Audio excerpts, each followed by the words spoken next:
এরপরে প্রশ্ন হলো, হাঁটুর উপর কাপড় উঠলে অনেকে বলে ওযু নষ্ট হয়ে যায়, আবার অনেকে বলে ওযু নষ্ট হয় না, কারণ ওযু ভঙ্গের কারণের মধ্যে নাকি হাঁটুর উপর কাপড় ওঠার কথা নাই। এক্ষেত্রে শরীয়ত কি বলে? খুব সুন্দর প্রশ্ন, এবং এই ভুল ধারণাটা আমাদের এই অঞ্চলে একটু বেশি। এই অঞ্চলে মানুষের মধ্যে দেখা যায় যে এই ধরনের ধারণা একটু বেশি। হাঁটুর উপরে কাপড় উঠলে বলে যে ওযু চলে গেছে। আসলে কি যায় না। হাঁটুর উপরে কাপড় ওঠার সাথে ওযু যাওয়ার সম্পর্ক, ওযু যাওয়ার সম্পর্ক কিসের সাথে বলেন তো? ওযু ভঙ্গের সাথে। বায়ু আসলো কিনা, পেশাব পায়খানা আসলো কিনা, ঘুমায় পড়ছেন কিনা, এগুলো ওযু ভঙ্গের কারণ। বেহুশ হয়ে গেলেন কিনা, হ্যাঁ, রক্তপুষ পানি বাইরে হয়ে গড়ায় পড়ছি কিনা, এগুলো ওযু ভঙ্গের কারণ। ওযু ভঙ্গের কারণ যদি না পাওয়া যায়, তাহলে হাঁটুর উপরে কাপড় ওঠার কারণে কি হবে না, ওযু ভাঙবে। তবে যদি মানুষের সামনে, আরেকজনের সামনে হাঁটুর উপরে আপনার যার সতর যে আপনার দেখার জায়েজ নাই, ওযুখানা ওযু করতে গিয়ে এইভাবে হাঁটুর উপরে কাপড় উঠাইছেন অন্যের সামনে, ওযু না ভাঙলে কি হবে? ফরজ ভাঙে যাবে। ফরজ ভাঙা বুঝেন কি? সতর ঢাকা ফরজ না, সেটা ভেঙে যাবে। সেটা ভাঙলে গুনাহ হবে না। এই জন্য ওইটা বড় গুনাহ হবে। ওযু ভাঙলে তেমন কোনো বিপদ হতো না। ওযু ভাঙলে আবার ওযু করতেন, অসুবিধা কি? কিন্তু গুনাহ হয়ে যাবে অন্যের সামনে। এই জন্য যাতে অন্যের সামনে হাঁটুর উপরে রান টান এগুলো দেখা না যায়, এই জন্য ওইটাকে ঢেকে ঢুকে রাখবেন। কিন্তু যদি কোনো কারণে উঠে যায়, তাতে ওযু ভাঙবে না, ওযু থাকবে। রাতে গাছের ডাল এবং ফল কাটা যাবে কিনা? গাছের ডাল এটা রাতে কাটা যাবে কিনা? আমাদের গ্রামাঞ্চলে অনেক মা বোন এখনো রাতের বেলায় কোনো ফল ফসল ছিঁড়ে না, বলে যে এটা ছিঁড়লে ক্ষতি হয়, সমস্যা হয়। এগুলো সম্পূর্ণ ভুয়া কথা, ভিত্তিহীন কথা। আপনার যখন দরকার তখন ছিঁড়তে পারেন, সেটা দিনেও হতে পারে, রাতেও হতে পারে। অনেক মা বোনরা এরকম আছে, আমি নিজেও দেখেছি, যে একটা লাউ ছিঁড়ে দিবে, ছেলে ঢাকা যাচ্ছে নিয়ে যাবে, বলে না না রাইতে এখন ছিঁড়া যায় না, এটা সকালে ছিঁড়তে হবে। এগুলো আমাদের মন গড়া মাসালা। কোরআন হাদিসে এরকম কোনো কথা বলে নাই। আপনার প্রয়োজন হলে কোনো গাছের ডাল, কোনো আপনার সবজি, কোনো কিছু এটা রাত্রেও ছিঁড়তে পারেন, দিনেও ছিঁড়তে পারেন। ইসলাম যেটা বলে নাই সেটা নিজের থেকে যদি বলেন, সেটা কুসংস্কার, সেটা কখনো কখনো বেদাত হয়, এবং বেদাতের ঠিকানা জাহান্নাম হয়। ডেঞ্জারাস কথা। আল্লাহ রসুল যা বলেন নাই সেই কথা মন গড়া বলা যাবে না। দরকার হলে রাতেও ছিঁড়া যাবে। তবে হ্যাঁ, ডাল বলেন আর গাছের গাছ বলেন, প্রয়োজন ছাড়া কাটা ছেঁড়া করা নিষেধ। একান্ত প্রয়োজন নাই, তাও অযথা আপনি বৃক্ষ নিধন করতেছেন, এটা ঠিক না। যেটা পরিবেশের ভারসাম্যের জন্য প্রয়োজন, সে গাছ রোপণ করার জন্য আমাদের রাসূল সাল্লাল্লাহু আলাইহি ওয়াসাল্লাম নির্দেশ করেছেন। বিনা প্রয়োজনে গাছ কাটা যাবে না। প্রয়োজন আছে, কাটেন, 100 বার কাটেন, কিন্তু সেটা রাতেও কাটতে পারেন, দিনেও কাটতে পারেন, কোনো অসুবিধা নাই। আল্লাহর হুকুমে সব কিছু হয়, এটার যৌক্তিক ব্যাখ্যা সংক্ষিপ্তভাবে বলবেন। আল্লাহর হুকুমে সব কিছু হয়, এই কথাটা এইভাবে বলা ঠিক না। বলতে হয় সব আল্লাহর জ্ঞাতসারে হয়, আল্লাহর অজান্তে কিছু হয় না। কে কি করে সব আল্লাহ জানে, এটা ঠিক। আল্লাহর হুকুমে সব কিছু হয়, এই হুকুমে বলতে আমরা যেটা বুঝি সাধারণত, ওই অর্থে এটা ঠিক না। কারণ একজন চোর চুরি করে, সেটাও কি আল্লাহ হুকুম করছে তারে? তবে হ্যাঁ, আমরা যারা বলি আল্লাহর হুকুমে সব কিছু হয়, আমাদের উদ্দেশ্য ওইটাই, মানে যে যা করে আল্লাহ তাআলা জানেন কে কি করতেছে, তাকে করার সুযোগ আল্লাহ দিয়ে রাখছেন, কিন্তু আল্লাহর হাতে সেটা আল্লাহ দেখতেছেন। আল্লাহর হুকুমে মানে আল্লাহর নিয়ন্ত্রণে আছে, আল্লাহ দেখতেছেন, আল্লাহর জ্ঞাতসারে আছে, এর মাধ্যমে সব কিছু হয়। আল্লাহর অনুমতি বা আল্লাহর জ্ঞাতসার ছাড়া কিছু হয় না, এটা ঠিক আছে। কিন্তু আল্লাহর হুকুম মানে আল্লাহর নির্দেশে সব কিছু হয়, এটা ঠিক না। তাহলে যে চোর চুরি করে, সে কি আল্লাহর নির্দেশে করে নাকি? হ্যাঁ, এভাবে বলা ঠিক না ওই অর্থে। বিবাহের উদ্দেশ্যে হিন্দু মেয়ের সাথে প্রেম করা যাবে কিনা? আল্লাহ রাব্বুল আলামিন কোরআনে কারীমে বলেছেন, ওয়ালা আমাতুম মুমিনাতুন খায়রুম মিন মুশরিকাতিন। ঈমানদার নারী সর্বাবস্থায় মুশরিকা নারীর চাইতে উত্তম, শ্রেষ্ঠ।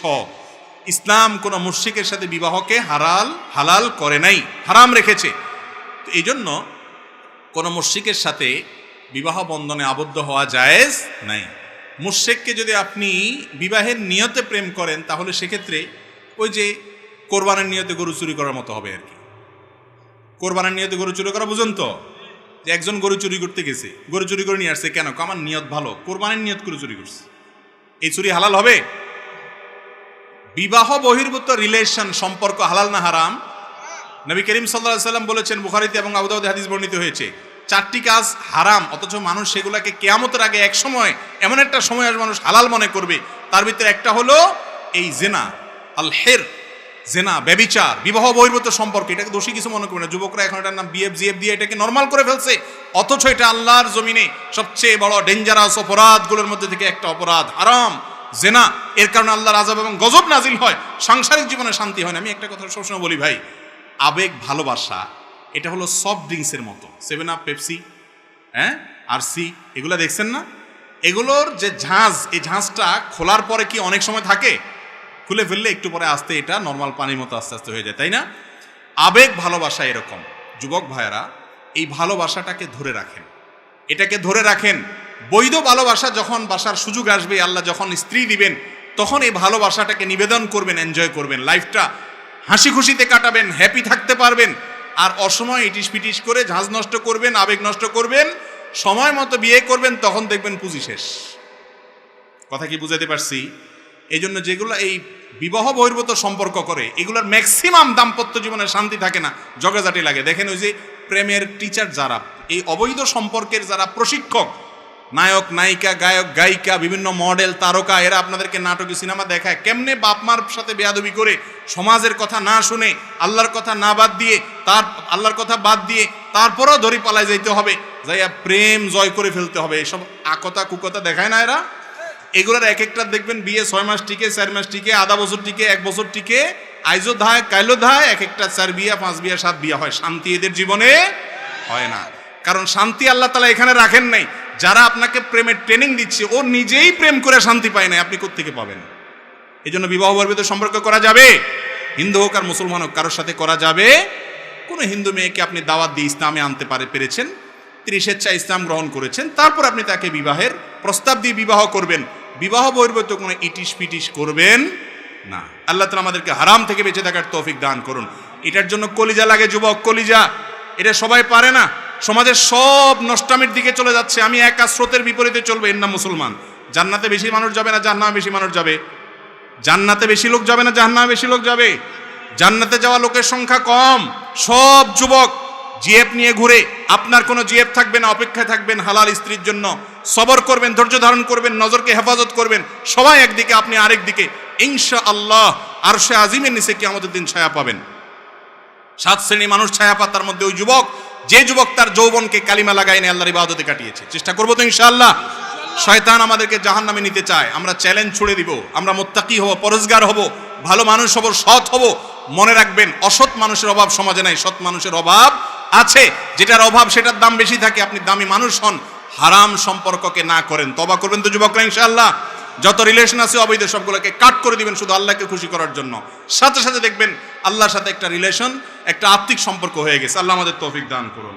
মাজারে মহিষ দেওয়া, টাকা দেওয়া জায়েজ আছে কিনা? মাজারে কোনো কিছু দেওয়া জায়েজ নাই। মাজারে কেন দিবেন? মাজারে দিলে সেটা তো মাজারে যারা ওই যে আপনার গাঁজা খা, ওই গাঁজাখোরদের আরো সহযোগিতা হবে, এটা জায়েজ নাই। মাজারে কোনো কিছু দিবেন না, দিবেন গরিব মানুষকে আল্লাহর জন্য মসজিদে। মাজারে দিলে কি লাভ হবে?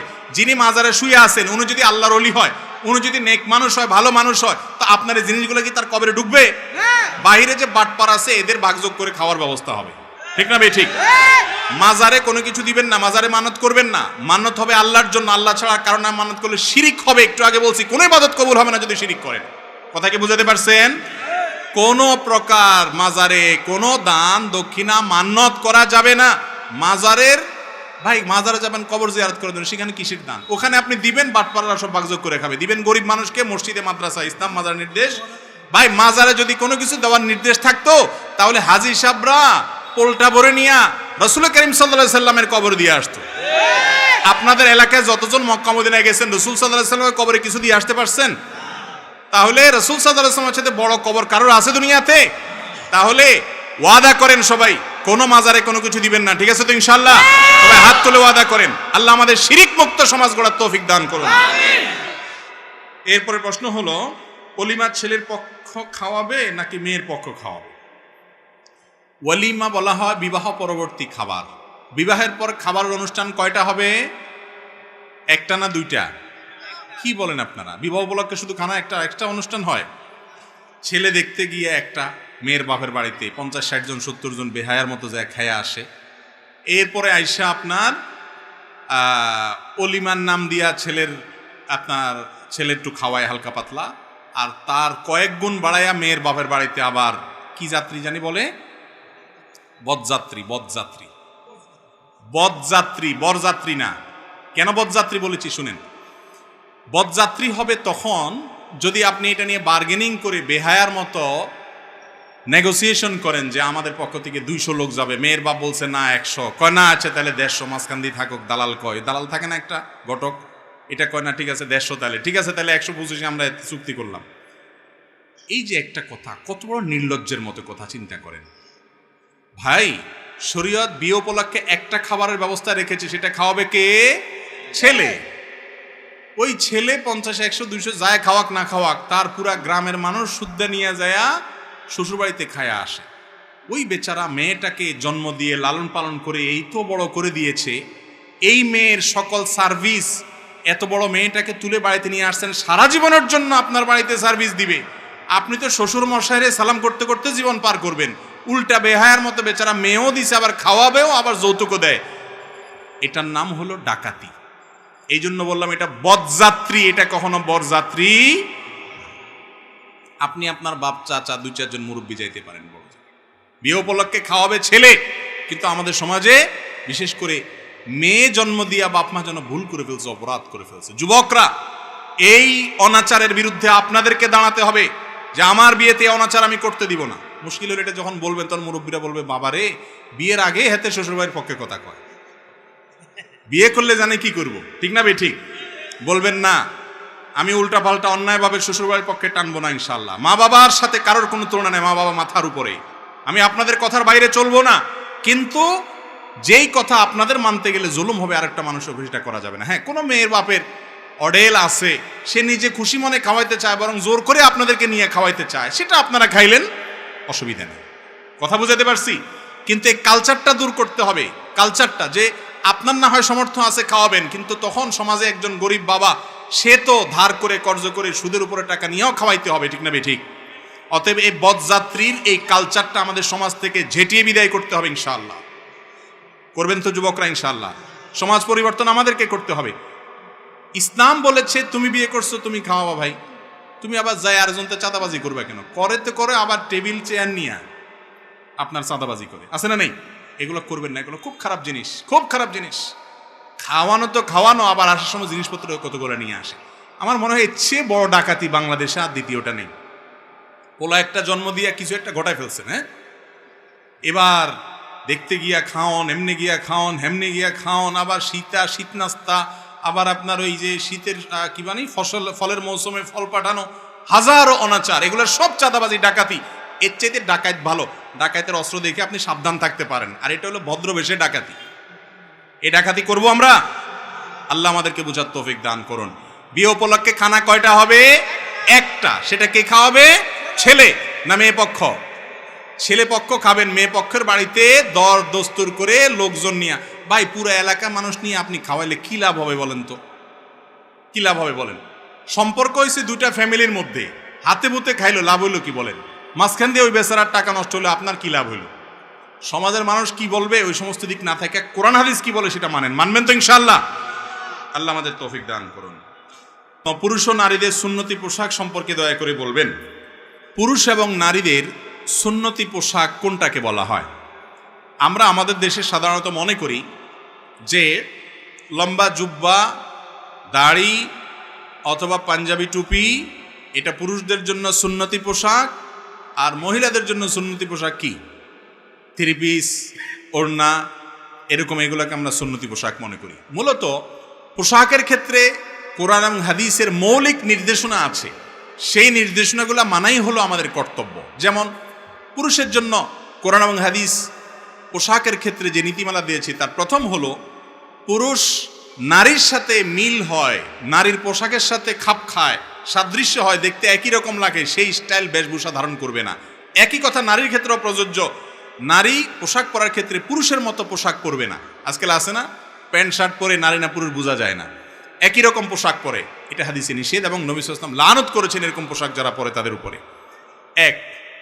দ্বিতীয়ত, পুরুষের জন্য সতর হলো নাভি থেকে হাঁটুর নিচ পর্যন্ত এইটুকু কমপক্ষে ঢাকা, বাকিগুলো যদি অন্য পুরুষরা দেখে অসুবিধা নেই। আর নামাজের সময় বিশেষ করে কাঁধও ঢাকার কথা হাদিসে আসছে। যত সুন্দর পোশাকে নামাজ পড়া যায় তত ভালো। মহিলাদের জন্য নামাজের পোশাক হলো তাদের মুখমণ্ডল, 2 হাতের কবজি ছাড়া গোটা শরীর চুল সহকারে সবগুলো ঢাকতে হবে। শাড়ি পরলেও তার উপরে বড় ওড়না বা চাদর দিয়ে এমনভাবে ঢাকতে হবে যে হাতের গোছা, পেট, পিঠ, কাঁধ, বুক এগুলো যেন দেখা না যায়, গলা যেন দেখা না যায়, এগুলোকে ঢাকতে হবে। এগুলো সতর নামাজের মধ্যে। আর নামাজের বাইরে পরপুরুষের সামনে আলমার আতু আওরাহ, নবী সাল্লাল্লাহু আলাইহি ওয়াসাল্লাম বলেছেন নারী আপাদমস্তক নিজেকে ঢেকে ঢুকে রাখবে তার সম্ভ্রম রক্ষার জন্য, তার আত্মসম্মানের জন্য, আত্মমর্যাদার জন্য। তাকে নিয়ে কেউ বাজে চিন্তা করবে, তাকে নিয়ে কেউ মনে মনে কুকল্পনা করবে, সেই সুযোগ দিবে না একজন সম্ভ্রান্ত মুসলমান নারী। সেই জন্য তাকে আল্লাহ তাআলা পর্দার নির্দেশ করেছেন পরপুরুষের সামনে। আর বাসার সাধারণ মহিলাদের সামনে সাধারণ ড্রেসে থাকবেন। এর বাইরে তৃতীয় যে নির্দেশনা আছে সেটা হলো অমুসলিম এবং কাফেরদের ধর্মীয় কোনো নিদর্শন বহন করে এমন কোনো পোশাক পরবে না। আজকাল কিছু ধুতির মতো পায়জামা বের হয়েছে, আছে না নাই? যে ধুতির মতো পায়জামা, দেখতে ধুতির মতো লাগে, তাহলে ধুতি এটা একটা ধর্মীয় পোশাক আমাদের হিন্দু ভাইদের। তারা তাদেরটা করছে করুক, কিন্তু একজন মুসলিম হিসাবে আমি তার বেশ ধারণ করতে পারি না, তার সাথে সাদৃশ্য করতে পারি না। আবু দাউদের হাদিসে নবী সাল্লাল্লাহু আলাইহি ওয়াসাল্লাম বলেছেন মান তাশাব্বাহা বিকওমিন ফাহুয়া মিনহুম, যারা যাদের সাথে বেশ ধরে তারা তাদের দলে চলে যায়। তাহলে এটা হলো তৃতীয় মূলনীতি, সেটা নারীর জন্য, পুরুষের জন্য। অমুসলিম, কাফের, ফাসিক এমন এক মডেলের বেশভূষা ধরলেন, সে মডেল যেরকম ক্যাপ পরে আপনি এরকম ক্যাপ পরলেন, তার ভিতর আল্লাহর ভয় নাই, সে ফাসিক। তাহলে সেক্ষেত্রে আপনি পোশাকের ক্ষেত্রে শরিয়ার নীতিমালা লঙ্ঘন করলেন। আপনি মুত্তাকিদের লেবাস পরবেন, নেককাররা সাধারণত যে পোশাক পরে সে পোশাক পরবেন। পাঞ্জাবির ক্ষেত্রে আপনি জুব্বা পরেন অথবা ফাঁড়া পরেন। বাংলাদেশের মানুষের ঐতিহ্যের পোশাক হলো মূলত পাঞ্জাবি আর লুঙ্গি। পাঞ্জাবি আর কিরে ভাই, এই ঐতিহ্য ধরে রাখছে হুজুররা সবচাইতে বেশি। লুঙ্গি হুজুররা তুলনামূলক সবচাইতে বেশি পরে, ঠিক না ঠিক? মাস্টাররা লুঙ্গি কম পরে, হুজুররা একটু বেশি পরে। অথচ লুঙ্গিটা হলো আমাদের দেশের ঐতিহ্য, প্যান্ট এটা তো আমাদের দেশের ঐতিহ্য না, ঠিক না ঠিক? আমাদের যত জাতীয় নেতা ছিলেন তারা দেখেন বেশিরভাগই লুঙ্গি আর পায়জামা পরতেন, ঠিক না ঠিক? এবং এটা আমাদের দেশের আবহমান কাল থেকে চলে আসা পুরুষদের এই পোশাক, কিন্তু এখন এটা পড়তে আমাদের লজ্জা হয়। আমাদের যুবকরা তো বাইরে বাসায়ও লুঙ্গি আজকাল পড়তে চায় না। শহরের যুবকরা তো 3/4 প্যান্ট ছাড়া আর কিছু বুঝে না, চুঙ্গা পড়তে জানে শুধুমাত্র, লুঙ্গি পড়তে জানে না। কি স্বাধীনতা লুঙ্গিতে আছে, এটা যদি জানতো তাহলে সবাই লুঙ্গি ধরতো। যাই হোক, তো লুঙ্গি আর প্যান্ট কথা না, প্যান্ট যদি কোনো যুবক পরেন সেটা যদি ঢিলা ঢালা হয়, সেটা যদি পর্দা মানে পোশাকের যে নীতিমালা আছে এটা লঙ্ঘন না হয়, কোনো অসুবিধা নেই। আপনি এমন টাইট পোশাক যদি পরেন তাতে আপনার শরীরের অঙ্গ প্রত্যঙ্গ বুঝে আসে, সতরের যে অংশগুলো সেগুলো প্রকাশিত হয়ে যায়, স্পষ্ট হয়ে যায়, বোঝা যায়, তাহলে সেটা জায়েজ নাই। মেয়েদের পোশাকের জন্য আমাদের একটা মৌলিক নীতিমালা হলো যে মেয়েরা তারা এমন পাতলা পোশাক পরবেন না যেই পোশাক পরার কারণে পরা না পরা সমান। নবী সাল্লাল্লাহু আলাইহি ওয়াসাল্লাম বলেছেন রুব্বা কাসিয়াতিন ফিদ দুনিয়া আরিয়াতুন, রুব্বা কাসিয়াতুন আরিয়াত। অনেক মহিলা আছে দুনিয়াতে এমন পোশাক পরে পাতলা, এরাই পোশাক পরে না পরার সমান। এই পোশাক পরার না পরার সমান সব দেখা যায়, আছে না নাই এরকম? এই পোশাক কিনা জায়েজ নাই, বিশেষ করে বাহিরে পরার জন্য, চলার জন্য। পুরুষরা এগুলা কিনবেন না, মহিলারা এগুলা পরবেন না। এবং এই ধরনের উলঙ্গপনা পোশাক, এগুলো অশ্লীলতা জোয়ার সমাজে নিয়ে আসে, এর কারণে গুনাহগার হবে যারা পড়ে। তারা যারা পড়তে দেয়, যে সমস্ত পুরুষরা কিনে দেয়, তারা হলো দায়ুস, জান্নাতে যাবে না। আবার কিছু পোশাক আছে আজকাল এমন টাইট, যে টাইট পোশাকের কারণে শরীরের অঙ্গ প্রত্যঙ্গগুলো ফুটে যায়। ছোট ছোট বাচ্চা মেয়েদেরকে পর্যন্ত আজকাল এমন পোশাক পরানো হয় যেগুলো অড, দৃষ্টিকটু, অশ্লীল। কমপক্ষে হাফ হাতা, কোয়ার্টার হাতা পর্যন্ত বাচ্চাদের জামা বানিয়ে দিবেন। মেয়ে বাচ্চাদের একটু ঢোলা ঢালা যেন থাকে সেদিকটা খেয়াল করবেন। আর পুরুষরাও একই কথা প্রযোজ্য, যে এমন কোনো পোশাক পরবেন না যেটা ফাসিকদের সাথে সাদৃশ্য হয়। আজকাল যুবক ভাইরা অনেকে দেখা যায় এমন গেঞ্জি পরে, এমন প্যান্ট পরে যে রুকুতে গেলে এক এক দেশে চলে যায়। একটা পূর্বাকাশে, একটা পশ্চিম আকাশে চলে যায়, মাঝখান দিয়ে মাজা দেখা যায়, নামাজও হবে না। এই রোগটা আমাদের মধ্যে আছে না নেই? তাহলে এগুলোর উপরে আমরা খুব সাবধান থাকবো। আল্লাহ তাআলা আমাদেরকে আমলের তৌফিক দান করুন। পোশাকের ক্ষেত্রে সুন্নতি পোশাকের কথা বলতে গিয়ে এত দূরে আসছে। পোশাকের ক্ষেত্রে শরীয়তের যে ড্রেস কোড আছে সেটা খেয়াল করবেন। পুরুষ টাকনুর নিচে পোশাক পরবেন না, বিশেষ করে প্যান্ট, লুঙ্গি, চাদর, জুব্বা এগুলো টাকনুর নিচে যেন না যায়। আর মহিলারা তারা টাকনুর নিচে পরবেন, টাকনুর উপরে পরবেন না। এখন উল্টা হয়ে গেছে, প্লাজো পায়জামা বাইর হয়েছে, টাকনুর 1 বিঘত আধা বিঘত উপরে থাকে, আর পুরুষের প্যান্ট অটোমেটিক টাকনুর নিচে চলে যায়, ঠিক না ঠিক? রাসূল সাল্লাল্লাহু আলাইহি ওয়াসাল্লাম যেটা নিষেধ করছেন, ইবলিস ওইটা আমাদেরকে দিয়ে বেশি করায়, কারণ সে জানে আমরা রাসূল সাল্লাল্লাহু আলাইহি ওয়াসাল্লামের কথা শুনলে জান্নাতে চলে যাব। এই জন্য তার সাথে সংগ্রাম করতে হবে। পুরুষ টাকনুর নিচে পোশাক পরবেন না। ম্যাক্সিমাম যুবক এবং পুরুষরা টাকনুর নিচে পোশাক পরেন। নবী সাল্লাল্লাহু আলাইহি ওয়াসাল্লাম বলেছেন যারা এরকম পোশাক পরে তারা জাহান্নামে যাবে, তাদের ওই অংশ জাহান্নামে যাবে। এই জন্য পোশাকের ক্ষেত্রে এই সমস্ত ড্রেস কোডগুলো আমরা মাথায় রাখবো। এগুলো মাথায় রেখে যদি চলেন ইনশাআল্লাহ আপনার পোশাক পরা জায়েজ হবে। এক্ষেত্রে নবী করিম সাল্লাল্লাহু আলাইহি ওয়াসাল্লাম, সাহাবায়ে কেরাম তাদের থেকে টুপি পরার বিষয়টা সাবেত আছে, প্রমাণিত আছে, কিন্তু টুপি পরলে আলাদা সওয়াব হবে কিনা, এর আলাদা কোনো ফজিলতের কথা আসছে বলে আমার জানা নাই। তবে পড়ছেন তারা, তাদের মহব্বত, রাসূল সাল্লাল্লাহু আলাইহি ওয়াসাল্লামের মহব্বতে পড়লে এটা সওয়াব হবে অবশ্যই, এর বেশি কিছু না। আল্লাহ তাআলা আমাদেরকে বোঝার তৌফিক দান করুন। ভাই অনেক মানুষ বাহিরে দাঁড়ায় আছে, আপনারা যদি একটু আধ ইঞ্চি 1 ইঞ্চি করে করে একটু নড়াচড়া করেন শীতের দিন, তাহলে তারা একটু বসতে পারে। একটু একটু মেহরবানি করে উঠেন উঠেন উঠেন, কয়েক সেকেন্ডের জন্য উঠেন, অনেক জায়গা গ্যাপ আছে, একটু উঠেন। ওই যে ভাইদেরকে একটু বসতে দেন প্লিজ প্লিজ, আল্লাহর জন্য একটু নড়াচড়া করেন, আল্লাহ তাআলা ইনশাআল্লাহ আপনাদেরকে এর জন্য উত্তম বিনিময় দিবে। ফাফসাহু ইয়াফসাহিল্লাহু লাকুম। একটু অন্যের জন্য জায়গা করে দিলে আল্লাহ তাআলা আপনার জন্য জান্নাতে যাওয়ার জায়গা করে দিতে পারেন ইনশাআল্লাহ। একটু উঠে উঠেন ভাই। এরপরে প্রশ্ন, প্রায় 1 বছর আগে আমার পরিবার এক প্রবাসী ছেলের সাথে আমার বিয়ে ঠিক করেন এবং আমাকে আংটি পরিয়ে রাখেন। পরিবারের সম্মতিতে ছেলের সাথে যোগাযোগ রাখি। এখন উপযুক্ত কোনো কারণ না দেখেই আমার বাবা এই বিয়েটা বাতিল করতে চাচ্ছেন, কিন্তু আমি ওই ছেলেকে বিয়ে করতে চাই। এক্ষেত্রে শরীয়ত কি বলে এবং আমার করণীয় কি? প্রথম কথা হলো, বিয়ের কথা পাকাপাকি হয়ে গেলে আংটি পরায় দিলেই তো জামাই বউ হয়ে যায়, তাই না? আংটি পরা হয়ে গেছে, এঙ্গেজমেন্ট হয়ে গেছে, তখন জামাই বউ হয়ে গেছে না তারা?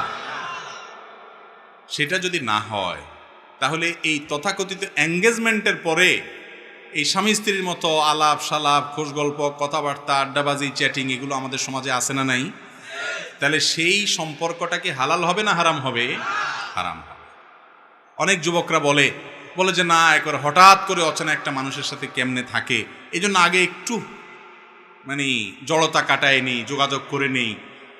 এইসব যারা করেন তাদেরকে আমি সব সময় একটা কথা বলি, আমার ডানে বামে অনেক মুরব্বীরা আছেন, সামনে অনেক মুরব্বীরা আছেন, চাচা মিয়াদেরকে জিজ্ঞাসা করেন, বাপ মা ধরে নিয়ে গেছে, হয়তো বাজার থেকে টেনে নিয়ে যায় কোথাও বিয়ে পড়াই দিছে, খবরও নেই, পড়ায় চলে আসছে, কার সাথে বিয়ে হয়েছে ভালো করে হয়তো জানেও না বেচারা, বা জানছে খবর নিছে, একবার না জানলে সেটা আবার দোষের। যাই হোক, কিন্তু বিয়ে হয়েছে যে তার আগে কোনো সম্পর্ক ছিল না ছেলের সাথে মেয়ের সাথে, ছিল তখন ফেসবুকে মেসেঞ্জারে ইটিস পিটিস করার সুযোগ ছিল না, কিচ্ছু ছিল না। তারপরেও চাচা মিয়ার চাচির সাথে যে মহব্বতের সম্পর্ক, সেটা সুপারগুলোর চাইতেও হার্ড, ঠিক না বেঠিক? চাচা মিয়ারা এখনো চাচির ছাড়া বাঁচে না, চাচি চাচারা ছাড়া বাঁচে না। অন্য কারোর কথা চিন্তা করবে তাদের মাথায়ও আসে না, আল্লাহর রহমতে, জিজ্ঞেস করে দেখেন। আর আজকাল যুবকরা আপনারা এই এঙ্গেজমেন্ট, এরপরে ইটিস পিটিস সেগুলা করেন কেন? যে তাহলে একটু ভালো হবে সম্পর্ক। ভালো হয় না, বরং আরো সম্পর্ক খারাপ হয়, কারণ আল্লাহর নিষিদ্ধ পথে কখনো শান্তি আসে। এই জন্য ঘরে ঘরে স্বামী স্ত্রী ঝগড়া এবং মারামারি এবং তালাক হয়, ঠিক না ঠিক? বিয়ের আগদ না হলে, দুইজন সাক্ষীর সামনে প্রস্তাব হবে, সম্মতি হবে, কবুল বলা হবে, এগুলা না হওয়ার আগ পর্যন্ত বিয়ে হয় না। আংটি একটা কেন, 10 আঙ্গুলে 10টা, 10 ঠ্যাঙে 10টা, মোট 20টাও যদি লাগান তাতেও বিয়ে হবে না। আর একটাও আংটি লাগান দরকার নাই, শুধু দুইজন সাক্ষীর সামনে আপনার মুরব্বীদের সম্মতি আছে, আপনি আর সম্মতি আছে, প্রস্তাব হয়েছে, কবুল হয়েছে, মহার্ধার্য হয়ে গেছে, বিয়ে হয়ে গেছে, এবার স্বামী স্ত্রী হয়ে গেছেন। অতএব এঙ্গেজমেন্ট বা আংটি পরার নাম বিয়ে নয়। এবং এর আগে আপনার একটু বোঝাপড়া, একটু জড়তা দূরের নামে যে সম্পর্কগুলো করা হয় এগুলো হারাম। এরকম কোনো সম্পর্ক আগদের আগে করা যাবে। একান্ত প্রয়োজনীয় কথা জিজ্ঞেস করতে পারেন, জানতে পারেন, সেটাও নিরাপদ পদ্ধতিতে। স্বামী স্ত্রী সুলভ কোনো আলাপচারিতা জায়েজ নাই, এটা হল প্রথম কথা। দ্বিতীয় কথা হলো, প্রশ্নে যেটা আসছে যে বাবা ছেলে ঠিক করছে, এখন বাপ তার সাথে দিবে না, কেন দিবে না? এই প্রশ্নের উত্তর আমি দিতে পারবো না। কারণ হলো, হতে পারে সেই ছেলের ভিতরে কোনো বড় ধরনের দোষ আছে, ত্রুটি আছে, যদি থাকে তাহলে বাবার মার সেই পরামর্শ মানা উচিত। যুবক যুবতীরা সবসময় নিজেদের ভালো বোঝে না, তাদের যৌবন বয়সে শুধুমাত্র যেটা দেখে ওইটাই মনে হয় যে আপনার হাসান বসরি, রাবেয়া বসরি, তাদের কাছে এরকম মনে হয়। কিন্তু মুরব্বীরা অনেক সময় এগুলো বুঝে, তাদের কথাটা আমলে নেওয়া উচিত। আবার মুরব্বীরা অনেক সময় উল্টাপাল্টা আছে, শুধু ওই দুনিয়া ছাড়া আর কিছু বুঝে না, আছে না? নেই তো সেটাও মাথায় রাখতে হবে। এবং মনে রাখবেন, শরীয়ত ছেলে বা মেয়ের সম্মতি ছাড়া জোরপূর্বক বিয়ে দেওয়ার কোনো অনুমতি কোনো মুরব্বীকে দেয় না। ইসলামে এটা জায়েজ। আপনি যদি মনে করেন আপনার বাপ মা শুধু পয়সা দেখেই এরকম লোভী হচ্ছে, বা তারা দুনিয়া দেখে লাফাচ্ছে, তাদের সিদ্ধান্ত ভুল, তারা দিনদার বুঝে না, তাহলে সেক্ষেত্রে আপনি খুঁটি ধরতে পারেন যে না, আমি ছেলে ছাড়া, বা আপনারা যে ছেলে কথা বলছেন তার কাছে আমি বিয়ে বসবো না। এই অধিকার আপনাকে ইসলাম দিয়েছে। বেয়াদবি করবেন না, কিন্তু বিনয়ের সাথে বলবেন যে আব্বা আমি চাচ্ছি না, বুঝাইয়া বলবেন, বা অন্যদেরকে ব্যবহার করবেন। কথাকে বুঝাতে পারছি? এটা জায়েজ আছে। এরপরে প্রশ্ন হলো, আমরা জানি নামাজের মধ্যে যে সমস্ত ফরজ রয়েছে, যদি কোনো একটি ফরজ বাদ যায়, সেই ফরজগুলোর কোনোটা বাদ গেলে কি নামাজের ক্ষতি হবে, নাকি শুধু গুনাহ হবে আর কি? শরীয়ত এতে কি বলে?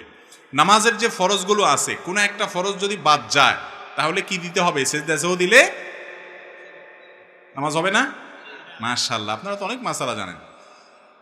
যদি নামাজের কোনো ফরজ ছুটে যায় তাহলে কোনো সেজদা সেওতে কুলাবে না।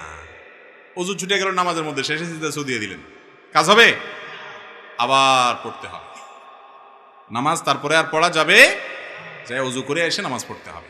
অর্থাৎ কোনো ফরজ ছুটে গেলে ওইটা হবে না, ওইটা পুনরায় আবার আদায় করতে হবে। আর যদি ওয়াজিব ছুটে যায় তাহলে সিজদা সৌ দিলে আদায় হবে। আর সুন্নত ছুটে গেলে কিছুই করা লাগবে না। নামাজের মধ্যে মোট 3 ধরনের ভুল হয়। কয় ধরনের ভুল হয়? সুন্নত, ওয়াজিব, ফরজ।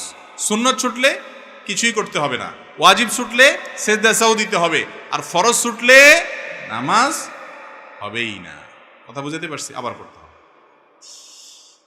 এই যে আজানের জবাব দিলাম আমরা, এটার ফজিলত জানেন আপনারা? অনেকে এটা জানেন না এবং আমলও করেন না। অনেকের কাছে বিষয়টা নতুন। সেটা হলো, মুয়াজ্জিন যখন আজান দেয়, মুয়াজ্জিন যা বলে, নবী করিম সাল্লাল্লাহু আলাইহি সাল্লাম সহিহ মুসলিম হাদিসে আসছে, তিনি আমাদেরকে নির্দেশ করেছেন যে যেন আমরা কুলু মিসলা মা ইয়াকুলুল মুয়াজ্জিন, মুয়াজ্জিন যা বলে আমরা যেন সেটা বলি। এটা হলো আজানের জবাব। কিভাবে সেটা? মুয়াজ্জিন যখন আল্লাহু আকবার বলে, বলার পর আমরা কি বলবো? আল্লাহু আকবার, আল্লাহু আকবার। মুয়াজ্জিন আবার যখন আল্লাহু আকবার বলবে, আমরা কি বলবো? আল্লাহু আকবার, আল্লাহু আকবার বলবো। মুয়াজ্জিন যখন আশহাদু আল্লা ইলাহা ইল্লাল্লাহ বলে, আমরা কি বলবো? আশহাদু আল্লা ইলাহা ইল্লাল্লাহ। মুয়াজ্জিন যখন আশহাদু আন্না মুহাম্মাদুর রাসূলুল্লাহ বলবে 2 বার, আমরা কি বলবো? প্রত্যেকবার বলার পরে আমরা আশহাদু আন্না মুহাম্মাদুর রাসূলুল্লাহ বলবো। আশহাদু আন্না মুহাম্মাদুর রাসূলুল্লাহ, আশহাদু আন্না মুহাম্মাদুর রাসূলুল্লাহ বলবো। আবার মুয়াজ্জিন যখন হাইয়া আলাস সালাহ বলে, আমরা কি বলবো? লা হাওলা ওয়ালা কুওয়াতা ইল্লা বিল্লাহ। এই একটা শুধু বেশ কম, আর সবগুলো যেমনি আছে এমনি। মুয়াজ্জিন যখন আবার বলবে হাইয়া আলাস সালাহ, কি বলবো? লা হাওলা ওয়ালা কুওয়াতা ইল্লা বিল্লাহ। মুয়াজ্জিন যখন বলবেন হাইয়া আলাল ফালাহ, তখন কি বলবো? লা হাওলা ওয়ালা কুওয়াতা ইল্লা বিল্লাহ। আবার মুয়াজ্জিন যখন হাইয়া আল ফালাহ বলবে, একইভাবে লা হাওলা ওয়ালা কুওয়াতা ইল্লা বিল্লাহ বলবো। মুয়াজ্জিন যখন আল্লাহু আকবার বলবে, আমরা আল্লাহু আকবার বলবো। যখন লা ইলাহা ইল্লাল্লাহ বলে, আমরা কি বলবো? লা ইলাহা ইল্লাল্লাহ।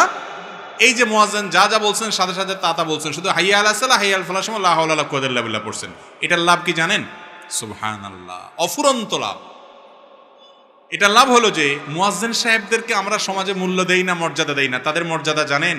বিশেষ করে যদি কেউ আল্লাহকে খুশি করার জন্য মুয়াজ্জিনি করে, এটা এত বড় একটা ইবাদত। কোন কোন ক্ষেত্রে ইমামত্ব রাসূল আকরাম সাল্লাল্লাহু আলাইহি ওয়াসাল্লাম করেছেন, ওটার উপরে কিছু নাই। কিন্তু কোন ক্ষেত্রে অন্য অনেক আমলের চাইতে মুয়াজ্জিনের আজানের ফজিলত অনেক বেশি। হাদিসে আসছে কিয়ামতের দিন মুয়াজ্জিনের গর্দান অনেক লম্বা থাকবে। এবার গর্দান লম্বা থাকলে খারাপ দেখা যাবে না? না, গর্দান লম্বা থাকবে মানে হলো সবার মধ্যে তাদের মাথাগুলো উঁচু থাকবে, ভিআইপি, এটা বোঝা যাবে। আর মুয়াজ্জিনের আজান শুনে যত মানুষ নামাজ পড়তে আসে, সবার সমপরিমাণ সওয়াব মুয়াজ্জিন সাহেব লাভ করেন। কত বড় ফজিলত! আর যদি কেউ আজানের জবাব দেয়, আল্লাহ তাআলা তাকে মুয়াজ্জিনের উপর সওয়াব দান করেন। তাহলে আপনি আশা করতে পারেন আজানের জবাব দেওয়ার মাধ্যমে মুসল্লিদের অনুরূপ নামাজের সওয়াব এক্সট্রা বোনাস হিসেবে আপনি পেয়ে যাবেন। এই আমলটা শুধু পুরুষরা না, আমাদের মা বোনরাও বাসা বাড়ি থেকে শুনে করতে পারেন। যে আজানটা আগে শুনবেন বা মহল্লার আজান, সেটার জবাব দিয়ে দিবেন। এরপরে অন্যগুলোর জবাব আপনি না দিলে অসুবিধা নেই। আজানের জবাব দেওয়াটা মুস্তাহাব বা সুন্নাহ, এটা ভালো। এই আমলটা করা উচিত। করবেন তো ইনশাআল্লাহ? অফুরন্ত সওয়াব। কিন্তু আমরা জানি না। আজানের সময় গল্প করে, আজানের সময় অন্য কাজ করে না। আজান যখন শুনবেন, মুয়াজ্জিনের আজানের জবাব দিবেন, এরপরে আজানের দোয়া পড়বেন, দুরূদ পড়বেন। এটা হলো সুন্নাত। আশহাদু আন্না মুহাম্মাদুর রাসূলুল্লাহ যখন পড়ে, আমরা অনেকে তখন মনে করি যে দুরূদ পড়তে হয় না। দুরূদ পড়বেন আজানের শেষে, দুরূদ পড়বেন কিন্তু আজানের শেষে, ওই জায়গা না। এখানে হাদিসে, সহিহ মুসলিমের হাদিসে নবী সাল্লাল্লাহু আলাইহি ওয়াসাল্লাম একেবারে হাতে কলমে ধরাই দিয়ে বলে দিয়েছেন যে যখন মুয়াজ্জিন বলবে আশহাদু আন্না মুহাম্মাদুর রাসূলুল্লাহ, তোমরা কি বলবা? আশহাদু আন্না মুহাম্মাদুর রাসূলুল্লাহ। রাসূলুল্লাহ বলেন সাল্লাল্লাহু আলাইহি ওয়াসাল্লাম বলতে, হ্যাঁ, ওনার নাম শুনলে দুরূদ পড়তে হয়। এটা আজানের শেষে বলবেন। কথা কি বুঝাতে পারছি? অনেকে আশহাদু আন্না মুহাম্মাদুর রাসূলুল্লাহ বললে হাতে চুমো দিয়ে, আঙ্গুলে চুমো দিয়ে সেটা চোখে লাগায়, বলে এতে চোখের উপকার হয়। মূলত রাসূল আকরাম সাল্লাল্লাহু আলাইহি ওয়াসাল্লাম এরকম কোনো নির্দেশ দেন নাই। বিভিন্ন বই পুস্তক আছে, ভুইপুর অনেক বই পুস্তকে আছে। নবী করিম সাল্লাল্লাহু আলাইহি ওয়াসাল্লাম আজান দেওয়ার পর যে জবাব শিক্ষা দিয়েছেন, সেখানে এরকম কোনো কথা বলা হয়নি। আজানের জবাব দেবো তো ইনশাআল্লাহ। আরেকটা নতুন আমলের কথা জেনে ফেললেন মাঝখান দিয়ে, আলহামদুলিল্লাহ। নতুন একটা ক্লিপ হয়ে গেল বা বিষয় হয়ে গেল। এরপরে প্রশ্ন, চেয়ারে বসে নামাজ পড়া যাবে কিনা? চেয়ারে বসে নামাজ পড়া যাবে কিনা, এই প্রশ্নটা এখন কমন একটা প্রশ্ন। বিভিন্ন জায়গায় গেলে প্রায় সব জায়গাতে এই প্রশ্ন মানুষ করতেই থাকে। ভাই, নামাজ পড়তে হবে দাঁড়িয়ে, রুকু করে, সিজদা করে, চেয়ারে নয়। এটা হলো নামাজের মূল বিধান।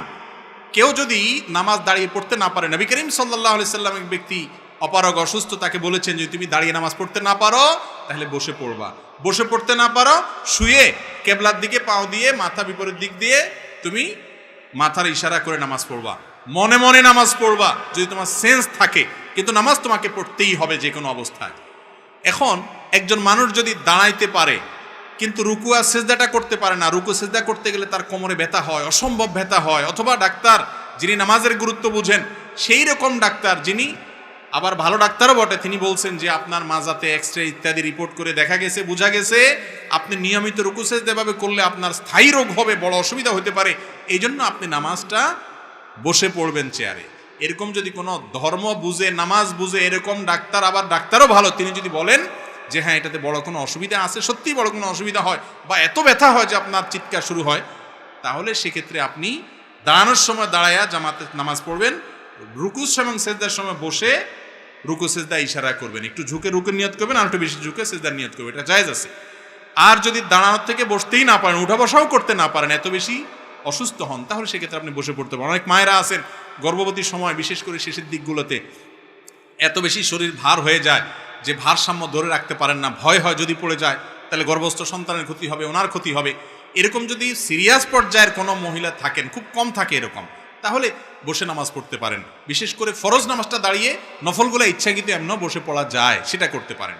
অনেকে বলে চেয়ারে বসে নামাজ পড়া হয় না, এই কমনভাবে বলা ঠিক না। নবী সাল্লাল্লাহু আলাইহি ওয়াসাল্লাম বসে নামাজ পড়তে বলছেন, আপনি চেয়ারে বসবেন না, নিচে বসবেন, আপনার পর বসে পড়তে পারেন, জায়েজ আছে। কিন্তু আমাদের দেশে দেখা যায় যে একটু কোমরে ব্যথা হলে, একটু শরীরটা ভালো লাগতেছে না আজকে, চেয়ারে বসে দবাস করে নামাজ শুরু করে দিস। উনি নিজের মধ্যে একটা ভাব আছে কিনা আল্লাহ জানে, যে একটু আমি চেয়ারে বসে নামাজ, সবাই আপনার রুকু সিজদা করতেছে না ভাই। কিয়ামতের দিন আল্লাহ তাআলা সিজদা করতে বলবেন, ইয়াউমা ইউদআউনা ইলাস সুজুদ। সেদিন দুনিয়াতে যারা আল্লাহকে শক্তি থাকা অবস্থায় সিজদা করে নাই, নামাজ পড়ে নাই, তারা সেদিন সিজদা করতে চাইবে কিন্তু করতে পারবে না, সুস্থ থাকা অবস্থাতেও পারবে না। এই জন্য চেয়ারে বসে ফ্যাশনগিরি করা চলবে না। আপনি কার সামনে দাঁড়িয়েছেন? আকামুল হাকিমের সামনে, কিসের ফ্যাশন, কিসের মাতবরি? আর বিশেষ করে তরুণ যুবকদেরকে বলছি, এই যে চেয়ারে বসে নামাজ পড়ছে, জিজ্ঞেস করে দেখেন মুরব্বীদেরকে, সে তৃপ্তি হয় না, ভালো লাগে না। আল্লাহকে একটু সেজদা ভালো করে দিতে না পারলে নিজের মনে শান্তি আসে না, রুকুটা সেরকম ভালো করতে পারলে না করলে ভালো লাগে না। এখন পড়তেছেন না নামাজ, একটা সময় পড়তে চাইবেন, চোখের পানি ফেলফেল করে ফেলবেন, কিন্তু পড়ার সুযোগ আর পাবেন না। সময় থাকতে নামাজ পড়বো তো ইনশাআল্লাহ। তাহলে চেয়ারে বসে নামাজ পড়া জায়েজ আছে। যে ব্যক্তি সত্যিই অপারগ, একেবারেই পারে না, তার জন্য হালকা একটু শরীর খারাপ হলে চেয়ারে বসে নামাজ পড়া যাবে না, বিশেষ করে ফরজ নামাজ। আজকাল তো মসজিদগুলোতে এত চেয়ার, আমি সব জায়গায় বলি যে মসজিদ নাকি এক পাশে যে পরিমাণ চেয়ার, নাকি আরএফএলের দোকান, বোঝা কঠিন, ঠিক না? ঠিক আকিস প্লাস্টিকের দোকান কিনা বোঝা কঠিন, এরকম অবস্থা হয়েছে। আল্লাহ তাআলা আমাদেরকে বুঝার তৌফিক দান করুন। মৃত ব্যক্তির জন্য 4 বা 40তম দিনে খাওয়ানো জায়েজ আছে কিনা? ভাই, শরীয়তে নির্দেশ করেছে কেউ মারা গেলে তার ওয়ারিস, তার আত্মীয় স্বজনকে এলাকাবাসী খাওয়াবে। কয়দিন খাওয়াবে? কমপক্ষে 3 দিন পর্যন্ত তাদেরকে মেহমানদারি করবে, আরো বেশি করতে পারলে ভালো, যদি তাদের মন খারাপ থাকে। আমাদের দেশে কেউ মারা গেলে তার আত্মীয় স্বজনরা, এলাকার লোকজন একটু ভাত তরকারি রান্না করে পাঠায় টুকটাক, এরপরে খাওয়ায়া যায়, খাওয়ায় না খাওয়ায় 4 দিনা, 3 দিনা, 7 দিনা, 40 দিনের নাম করে পুরো এলাকার মানুষ আবার শুধু আসলে উঠে একদিনে এটা দেখে ফেলে, ঠিক না? ঠিক, এটা জায়েজ নাই। হিন্দুদের শ্রাদ্ধ থেকে আসছে, ভালো করে শুনে রাখেন, মুর্দার খাওয়া নিয়ে এটা ইসলামে জায়েজ নাই। মুর্দার খাওয়ার নামে যেটা আমাদের দেশে আছে 40 দিন, 3 দিন, 7 দিন, এই কালচারগুলো আসছে হিন্দুদের থেকে। হিন্দু ভাইরা তাদেরটা করে করুক, কিন্তু অ্যাজ এ মুসলিম আপনি আরেকটাকে অনুসরণ করতে পারেন না, তাহলে আপনার কোনো বিলিভের, আপনার বিশ্বাসের, ইমানে কোনো মানে থাকে না। তাদের বিশ্বাস কি?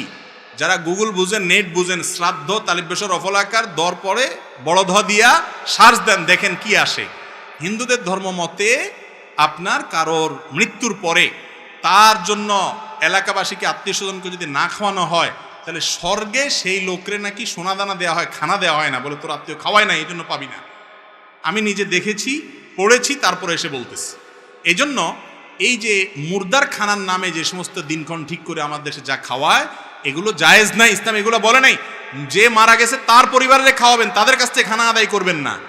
হ্যাঁ, তারা তাদের বাবা মার তরফ থেকে গরিব দুঃখীকে কোনো দিনক্ষণ ঠিক করা ছাড়া এতিমখানাতে এমনি গরিবদেরকে খাওয়ার, এটা ভিন্ন কথা। কিন্তু সামিয়ানা টাঙ্গায় ফুর্তি করে খাওয়াবেন। ভাই, মানুষ কখন খাওয়ায়? খুশির চোটে খাওয়ায়। বিয়ে করছেন, খুশি, একটা বউ ঘরে আসছে নতুন, মাশাআল্লাহ, এই খুশিতে অলিমা খাওয়াই দিবেন, তাই না?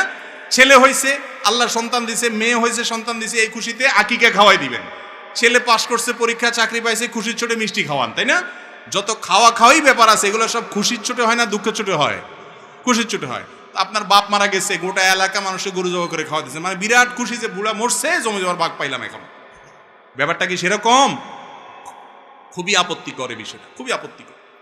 এটার বিরুদ্ধে একটু দাঁড়াইতে হবে। এটাও খুব কঠিন কাজ। এটা করলে এলাকাবাসী বলবে কি পোলাপান রাখি গেছে, আরে কারো করে হাত ধোয়ায় না একখানা, ঠিক না ভাই? ঠিক। আপনার হাত ধোয়াইতে হবে আরেকজন, আপনার হাত কি লুলা হয়ে গেছে, পানির অভাব হচ্ছে, তল উঠছে? আসলে হাত ধোয়ানো তো কথা না, মানে খাওয়ায় না। এই অনাচারের বিরুদ্ধে দাঁড়াইতে হবে যে আমার বাবা মারা গেছেন, মা মারা গেছেন, আমি তাদের পক্ষ থেকে একটা টিউবওয়েল করে দেবো, মসজিদে কিছু টাকা দান করবো, কিছু গরিব মানুষকে দিব। এই এলাকাবাসী খাওয়ায় ফুর্তির অনুষ্ঠান করব না, এটা জায়েজ নাই। আল্লাহ আমাদেরকে মানার তৌফিক দান করুন। সৎসাহস থাকতে হবে সত্য কথা মানার জন্য। এই মুর্দার খাওয়ানির যে অনাচার আছে, এই 3 দিন আর 7 দিন আর 40 দিন, এগুলো বন্ধ করবেন তো ইনশাআল্লাহ? একটু হাত তুলে দেখান তো কারা নিয়ত করেছেন।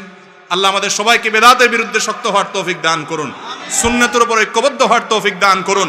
আমিন। আল্লাহ তাআলা সবাইকে তৌফিক দান করুন। হিম্মত করতে হবে। অনেক মানুষ অনেক কথা বলবে। আমার দাদি মারা গেছে, আমার এক জ্যাঠাতো ভাই আমাকে ফোন দিয়ে বলছে, ভাই দাদি মারা গেছে, এখন তো অনেক গরু টরু জবা করে খাওয়াইতে হবে। ভাই আমি তো এই কাজ করবো না। তাহলে কি করবেন? আমরা আমাদের দাদির পক্ষ থেকে আমি একটা গরিব মানুষকে একটা টিউবওয়েল করে দিব, মসজিদে মানসায় কিছু দান করব, কিছু ভালো কাজ করব, দান করব তার পক্ষ থেকে, এটা সওয়াবের কাজ। কিন্তু গরিব খাওয়ানোর নাম দিয়ে এই যে গরিব খাওয়ানো কন আপনারা, এগুলো কি গরিব খাওয়ানো?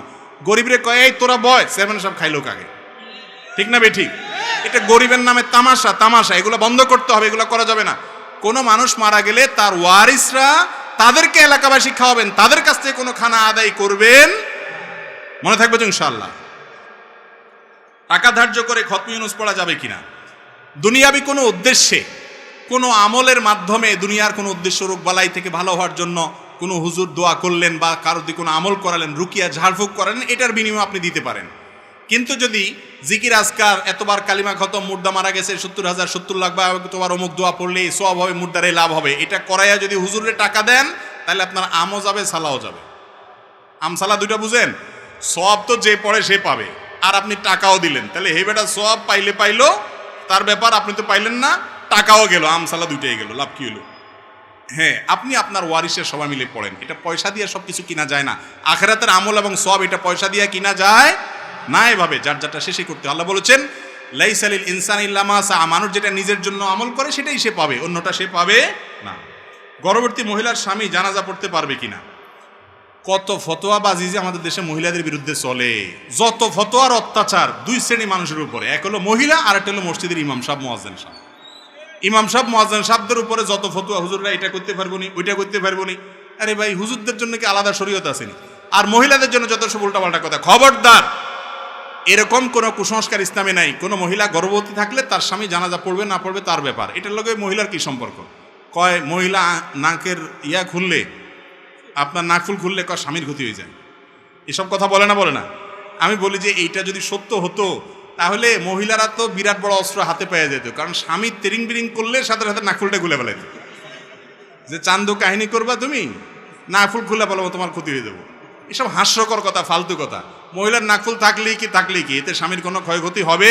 এগুলো কুসংস্কার, এগুলোকে আমাদের দূর করতে হবে। 3 কুল পড়ে কবর জিয়ারত করা হয়, এটা কি সঠিক কিনা? দাফনের শেষে মুনাজাত করা যাবে কিনা? কবর জিয়ারতের জন্য সুন্নত হলো সালামু আলাইকুম দারা কওম মুমিনিন ওয়া ইন্না ইনশাআল্লাহু বিকুম লাহিকুন নাসআলুল্লাহ লানা ওয়া লাকুম আল আফিয়া। এটা হলো কবর জিয়ারতের সুন্নত। সালাম পেশ করবেন সেখানে গিয়া। কবর জিয়ারত করতে হলে 3 বার কুল হুয়াল্লাহ পড়তে হবে, 1 বার আল্লাহকুমুত তাকাসুর পড়তে হবে, এরকম কোনো কথা কোরআন হাদিসে বলা হয় নাই। আর মুর্দাকে দাফন করার পর দোয়া করা সুন্নাত, হাদিস দ্বারা প্রমাণিত। নবী করিম সাল্লাল্লাহু আলাইহি সাল্লাম করেছেন। কেবলার দিকে ফিরে, মুর্দাকে দাফন করা শেষ, কেবলার দিকে ফিরে দোয়া করবেন, আল্লাহ দুনিয়াতে সে যেরকম ইমানদার ছিল, এখন যেন মুনকার নাকিরের জবাবে সে ইমানের উপরে অটল থাকতে পারে, আল্লাহ আপনাকে সে তৌফিক দান করেন তাকে। এটা আল্লাহর কাছে দোয়া করবেন, এটা সুন্নাত। কিন্তু এই দোয়াটা নবী করিম সাল্লাল্লাহু আলাইহি সাল্লাম যে করেছেন, সম্মিলিতভাবে সবাইকে নিয়ে করেছেন, সবাই আমি আমিন বলেছেন, এরকম কোনো প্রমাণ নাই। এই জন্য এই দোয়াটা যারা উপস্থিত আছেন দাফন করার পর কেবলার দিকে ফিরে করবেন, এটা সুন্নাত। অনেকে বলে দাফন করার আগে মুনাজাতের কথা, দাফন করার আগে কোনো মুনাজাত সাবেত নেই। দাফন করার সময় দাফন করবেন বিসমিল্লাহ আলা সুন্নতি ওয়া মিল্লাতি রাসূলিল্লাহ বলে, এরপরে আল্লাহর দিকে, কেবলার দিকে ফিরে আল্লাহর কাছে দোয়া করবেন। আল্লাহ পাক আমাকে পরপর 2টা মেয়ে দিয়েছেন, আমি নামাজ পড়ে আল্লাহর কাছে বলতাম, হে আল্লাহ, আপনি আমাকে একটা ছেলে দিলে তাকে মাদ্রাসায় পড়াবো, কিন্তু ছেলেটা কোরআন শিখিয়েছি, মাদ্রাসায় যেতে চায় না, করণীয় কি? ছেলে মাদ্রাসায় যেতে চায় না, এক্ষেত্রে দেখতে হবে মাদ্রাসার পরিবেশ হয়তো ভালো না। মাদ্রাসা যেতে চাইবে না কেন?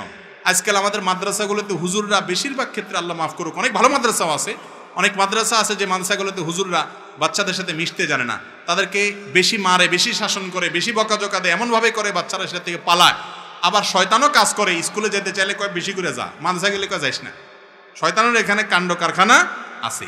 তো যাই হোক, মা বাবা একটা ভালো প্রতিষ্ঠান দেখবেন যেখানে ছেলে হাসি খুলে পড়বে, হেসে খেলে পড়বে এবং মন খুশিতে পড়বে, ইনশাআল্লাহ তাতে বড় কল্যাণ হবে এবং এর মাধ্যমে আপনি সমস্যার সমাধান করতে পারেন। যদি একান্ত না হয়, জবরদস্তি করে তুই মার আর বাঁচ তোরে মাদ্রাসায় পড়া লাগবে, এরকম আবার জবরদস্তি করেন না, তাহলে উল্টা নষ্ট হয়ে যেতে পারে। কোনো ভালো আলেমের সাথে পরামর্শ করবেন।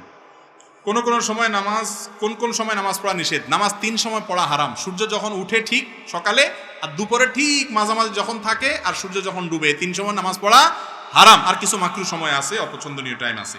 নামাজে ইমামের ভুল জানা সত্ত্বেও ইক্তেদা করার বিধান কি? ইমাম ভুল করতেছে আপনি জানেন, তারপরেও তার পিছনে নামাজ পড়েন, বিধান কি হবে? উত্তর হলো, ইমাম যদি ভুল করে আপনি নিশ্চিত জানেন, তাহলে সেক্ষেত্রে ভুলটা দেখতে হবে কেমন ভুল। যদি বড় ভুল হয় যে কেরাতে এমন ভুল যে নামাজই সহি হবে না, তাহলে ওই ইমামের পিছনে নামাজ পড়া জায়েজ নাই, ইমাম চেঞ্জ করতে হবে প্রয়োজনে। কিছু আলেম বলে ইবাদতের ক্ষেত্রে নাকি মাঝে মাঝে জয়ীফ হাদিসও আমলযোগ্য হয়। এখন আমার প্রশ্ন হলো, জয়ীফ হাদিস কি আসলে আমলযোগ্য? কোন ক্ষেত্রে ফজিলত এবং আমলের ক্ষেত্রে জয়ীফ হাদিস চলে, সেটা অনেক শর্ত সাপেক্ষে মুহাদ্দিসিন ইকরাম বলেছেন এবং সেটা ঠিক আছে। কিন্তু হালাল হারাম, ঈমান, আকীদা এই সমস্ত ক্ষেত্রে জয়ীফ হাদিস চলবে না। আমাদের এলাকায় দেখলাম যে জানাজা নামাজের পর দাফনের পূর্বে সম্মিলিত মুনাজাত করে, একটু আগে বলেছি এটার কোনো ভিত্তি নাই। আমি 3 থেকে 4-5 বার আল্লাহর কসম করে কোরআন হাতে নিয়ে পরপুরুষের সাথে কথা বলবো না বলে স্বামীর সাথে ওয়াদা করেছি, পরে আবার কথা বলেছি, তাতে কি আমার গুনাহ হবে? শপথ হবে আল্লাহর কসম, আল্লাহর নামে, এটা হলো শপথের নিয়ম। নবী সাল্লাল্লাহু আলাইহি ওয়াসাল্লাম বলেছেন, মান আরাদা আন ইয়াহলিফা ফালইয়াহলিফ বিল্লাহি আও লিয়াসমুত। কেউ কসম খাইলে আল্লাহর নামে খাবে অথবা চুপ থাকবে। আল্লাহর নামে কসম খাইছেন, পরে কসম ভাঙা ফেলাইছেন, তাহলে কি করবেন? কাফারা দিতে হবে। কি করতে হবে? আবার কসম ভাঙা তো খারাপ কাজ করছেন, সেজন্য আল্লাহর কাছে তওবা করে মাফও চাইতে হবে, সামনে যেন না হয় খেয়াল রাখতে হবে। কাফারা দিতে হবে। কাফারা কি? কাফারা হলো 10 জন মিসকিন খাওয়াবেন অথবা 3টা রোজা রাখবেন। কৃতদাস আজাদ করার সুযোগ তো এখন নাই, এই দুইটার কোনো একটা করবেন, হয় 3 দিন রোজা রাখবেন আর না হলে 10 জন মিসকিনকে খানা খাওয়াইতে হবে কসম ভঙ্গ হলে। ফরজ নামাজের পরে মুনাজাত নিয়ে কেউ করছে বাড়াবাড়ি আর কেউ করছে ছাড়াছাড়ি, সঠিকটা বলবেন। বাড়াবাড়ি ছাড়াছাড়ির নাম ইসলাম না। রাসূল কারীম সাল্লাল্লাহু আলাইহি ওয়াসাল্লাম ফরজ নামাজের পরে বিভিন্ন দোয়া জিকির পড়তেন, সেগুলো পড়বেন। এটা যদি কেউ করে সম্মিলিত মুনাজাত, তাদের সাথে গন্ডগোল ফাসাদ করা জায়েজ নাই, এগুলা করবেন না। গন্ডগোল ফাসাদ করা হারাম মুসলমানদের সমাজে, খবরদার। আপনি বসে দোয়া জিকির আজকার করেন, আর নামাজের পরে আল্লাহর কাছে দোয়া কবুল হয়, দোয়া আপনি নিজের মতো করে করেন, কোনো অসুবিধা নেই। গোসল ফরজ হয়েছে, এখন গোসল করা হয়নি, এমন বাচ্চা মসজিদে প্রবেশ করা যাবে কিনা? গোসল ফরজ হইলে গোসল করা ছাড়া মসজিদে ঢুকা যাবে না। যদি মসজিদে কেউ থাকে, সেখান থেকে শুধু সে বের হয়ে আসতে পারে, এতটুকু করতে পারে, এর বেশি কিছু না। মৃত ব্যক্তির জন্য ভাড়া করে আলেম এনে কোরআন খতম করলে মৃত ব্যক্তির কোনো উপকারে আসবে কিনা? একটু আগে বলছি, মৃত ব্যক্তির কোনো লাভ হবে না, যে পড়াইছে তারও লাভ হবে না, তার আমসালা দুইটাই যাবে, সওয়াবও হবে না, পয়সাও পাবেন না। পয়সাও হুজুরে পাইলো। বুঝতে পারছেন কথা? ছোটবেলায় না বুঝে এই কাজ আমরা হুজুরদের সাথে গিয়ে অনেক করছি, এখন বুঝছি এগুলো ভুল, এগুলো ছাড়তে হবে, এগুলো করা যাবে না। মুর্দার জন্য আপনি নিজে দোয়া করবেন। ভাড়া করে হুজুরে দিয়া কোরআন প্রথম পড়ায়, এরপরে হুজুর বকশিস করে পাঠায় দিবে, এরকম ট্রান্সফার সিস্টেম আল্লাহর এখানে নাই। নিজে দোয়া করবেন, নিজেরটা ডাইরেক্ট ইনশাআল্লাহ কবুল হবে। হুজুরের কাছে দোয়া চাইবেন, হুজুর আমার বাপের জন্য দোয়া করুন, এটুক ঠিক আছে। কথা বুঝতে পারছি? আল্লাহ তাআলা আমাদের সবাইকে আমলের তৌফিক দান করুন। জাযাকুমুল্লাহু খাইর।